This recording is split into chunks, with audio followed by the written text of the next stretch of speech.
एका वेळेस एक मुलगा आपल्या वडिलांकडून जुना आणि गंजलेला पेन घेतो. वडील त्याला सांगतात, हा पेन विकून ये आणि बघ याची लोक काय किंमत देतात. तो तडकाफडके पहिल्यांदा एका स्टेशनरीकडे जातो. तिथे त्याने विचारलं, हा जुना पेन तुम्ही कितीला घेणार? तो दुकानदार म्हणाला, माझ्यासाठी याची किंमत फक्त 10 रुपये आहे. तो वडिलांकडे परत येतो आणि सांगतो की फक्त 10 रुपयेच येत आहेत बाबा.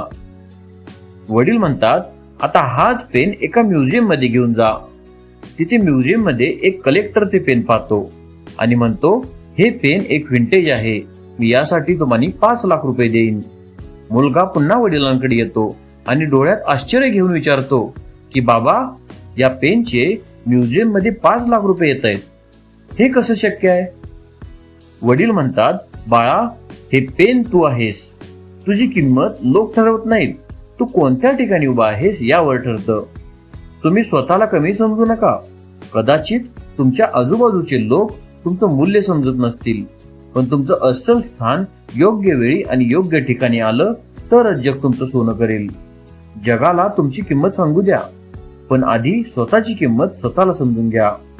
जर ही गोष्ट तुमच्या मनाला भिडली असेल तर मनाचं गेम चॅनलला सबस्क्राईब करा, कारण इथे तुमच्या मनाच्या शक्तीला जाग करणाऱ्या गोष्टी ऐकायला मिळतील. धन्यवाद.